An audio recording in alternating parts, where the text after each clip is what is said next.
Hey all! Welcome back to the Crash Course. One question I have heard quite a bit from newcomers to the Halo franchise relates to the Spartans, specifically the Spartan generations, which makes sense really. This question basically comes down to, what is the difference between a Spartan II, a Spartan III, and a Spartan IV? So today I figured that I would break down the Spartan generations. Who are they? What are the circumstances surrounding them? But before we get into it, the YouTube algorithm is an unforgiving god who knows less mercy than a meal when somebody takes his knife. So please help me gain favor with it by liking and subscribing. I would really appreciate it. Now, let's get into it.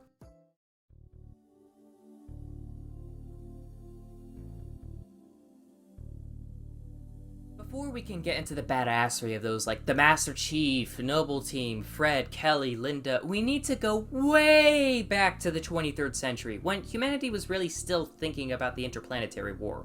Essentially, an individual by the name of Dr. Ritza Shepard led an arm of a project known as the Blue Sky Project. This arm experimented with biochemical augmentations. The results and methods used were very primitive, but they did set the groundwork for what was to come. This project also enabled your typical run-of-the-mill Marine to make use of performance-enhancing equipment, which definitely assisted the UNSC and the Colonial Military Administration down the line. However, the first true attempt at a badass super soldier came on April 13th, 2321. The Office of Naval Intelligence, ONI for short, aka Super Secret Shadow Government, launched the Orion project, which had the goal of significantly aiding the most elite teams within the Colonial Military Administration. At the minimum, 5 operators were selected as candidates for the experimental procedures. However, the project wound up getting shut down due to a lack of results, spotty reliability, not enough funding, and you get the point. The aforementioned candidates were eventually reintegrated into the wider UNSC. Strangely though, within a year, all of them would die due to unknown mysterious causes. I wonder why. Maybe it was 2 gunshots to the back of the head. Much later during the insurrection, the CMA relaunched Orion in 2491, with around 65 initial subjects for study. However, it wouldn't be long before another 100 individuals would be accepted into the program. During Operation Charlemagne, a full unit of Orion operators were deployed above the planet of Eridanus II. They successfully completed their mission with only a single casualty. As the insurrection continued to intensify, the Orions would become instrumental in the fight against the rebels. Of course, as time went on, the insurrectionists grew more effective and organized, making it more difficult for the UNSC and loyal elements of the CMA to effectively combat them. Because of this, the UNSC would recruit more soldiers to become Orions, with the program having 300 operators at its peak. It should be noted, however, that some of the older Orions would exhibit symptoms of post-traumatic stress disorder among other perceived defects. As time went on, more issues would plague the program, and more conditions would continue to pop up and cause issues for the Orions. Furthermore, the UNSC had hoped for more success than what was gained. Despite the Orions' overall amazing effectiveness, they fell short of expectation. The program would be deactivated in 2506. It should be noted, however, that the Orions were still amazing soldiers. As an example, Avery Johnson, a major and beloved character in the Halo games, was a badass Orion who successfully killed the leader of the Secessionist Union in the early 2500s. In order to cover up the defects caused by the augmentations, ONI fabricated a disease known as Boren syndrome. The 165 surviving Orions would all either continue to serve over the next few decades or retire. Some of the Orions would go on to have children. These children are sometimes affectionately referred to as Spartan 1.1s, as they inherited some of their parents' physical traits. They had to be administered special injections in order to ensure normal growth and no defects.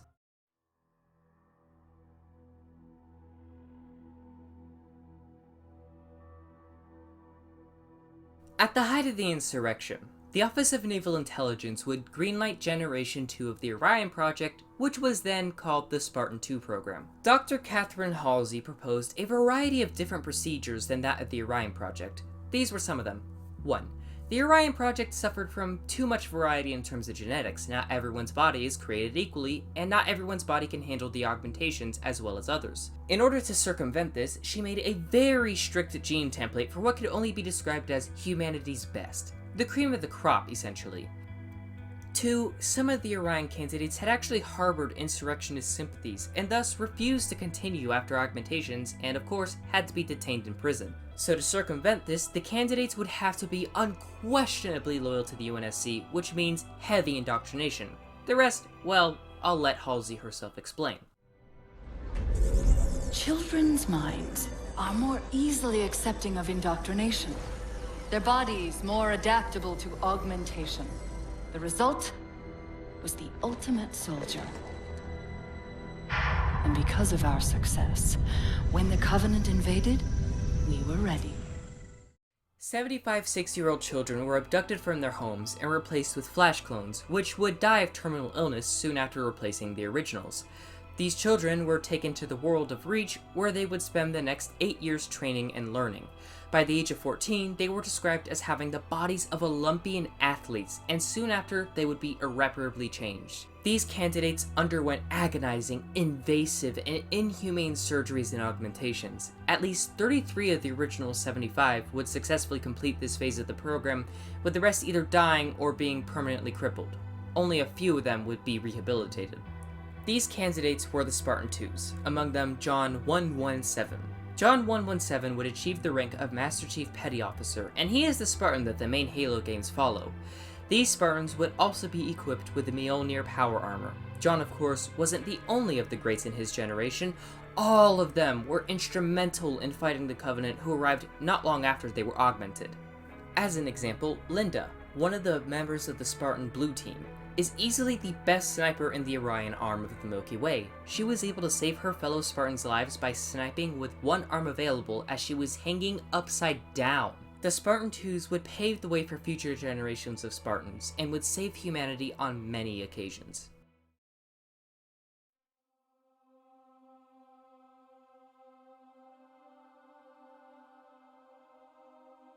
It is at this point that I should mention Colonel James Ackerson. He was, to say the least, Halsey's biggest rival and a staunch opponent of the Spartan II program. Despite the fact that the Twos were instrumental in fighting the Covies, he always wanted them to fail. He was a douchebag, basically. So it is ironic that he would use Halsey's work to arguably save humanity 3 times over. Ackerson felt that the Twos had major flaws that ultimately made the program ineffective. He felt that there were too few Spartans, with each Spartan II being too expensive per individual. So his Spartan III program would more or less rectify this issue. Improving upon the augmentations the Twos received to make them safer, many of the Threes would not be permanently crippled or killed by their augmentations. The Threes would also themselves play a vital role in the war.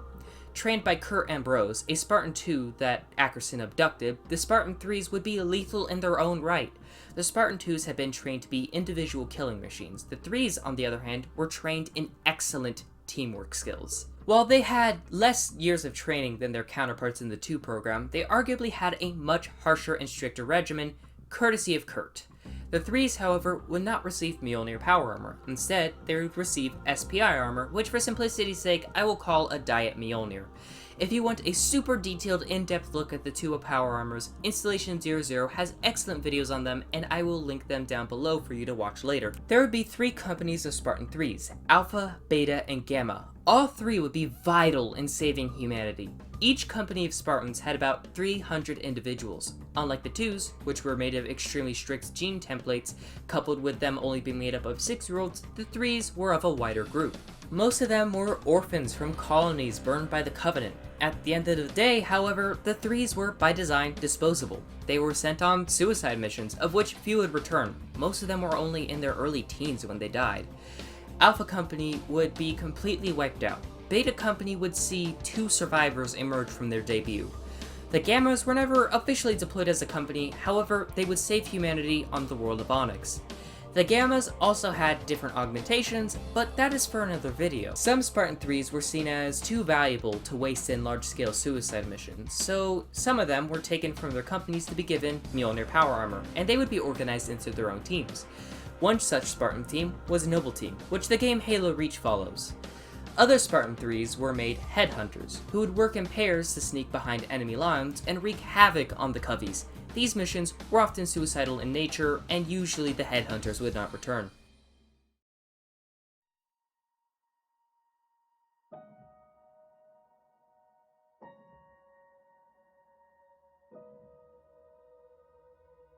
In the aftermath of the Human Covenant War, humanity was devastated, and the UNSC really needed to rebuild and gain momentum in this new and fractured galaxy. As such, the Spartan IV program was launched. Unlike the 2s and 3s, the 4s are a public, all-volunteer force of adults. Most of these Spartans are veterans of the Human Covenant War from all of the UNSC's branches. Many of them, however, were former Marines and ODSTs who had seen plenty of combat. One such example was Edward Buck. He was an ODST who survived both the Fall of Reach, the Fall of Numabasa, and many other engagements. These Spartans received newer and less risky augmentations, however, they were less extensive than their predecessors, which meant that the 4s were not necessarily as strong as their counterparts. However, what the 4s lack physically, they make up for with their experience and incredible efficiency. Sadly, the 4s tend to get a bad rep due to their presentation in Halo media, which is sad, but it seems Halo Infinite is changing the portrayal of the 4s, which I do appreciate. Like the Spartans before them, they are equipped with Mjolnir power armor and play a vital role in the UNSC's efforts post-war. It should be noted that it seems that many of the 4s have been wiped out post-Halo 5, and as such, a new generation of Spartan 4s are being trained. And that is the Spartan generations explained. I know there are a few of you out there who do actually know the lore very well, and will point out that I glossed over quite a bit. There is a reason for that. This video and other videos in its playlist are specifically meant for newcomers. Given Halo Infinite will be huge and there's going to be a lot of newcomers, I want to present lore in an easy to digest way that leaves room for them to explore on their own. I will make a more in-depth video eventually, but between the greatest battle, the Arma unit, and this, I'm pretty damn busy. That said, if you want to chat lore with me, game with the 690th, or just chill with a really cool community, I do have a Discord and it will be linked down below. Once again, please help me gain favor with the algorithm gods by liking and subscribing, but just know, your viewership is always enough for me. I will see you in the cosmos, friends. Dr. Halsey, you're bending history for your own favor, and you know it. You developed the Spartans to crush human rebellion, not to fight the Covenant.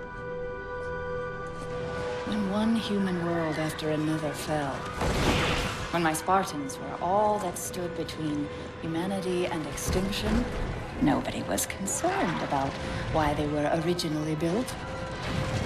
So you feel in the end your choices were justified.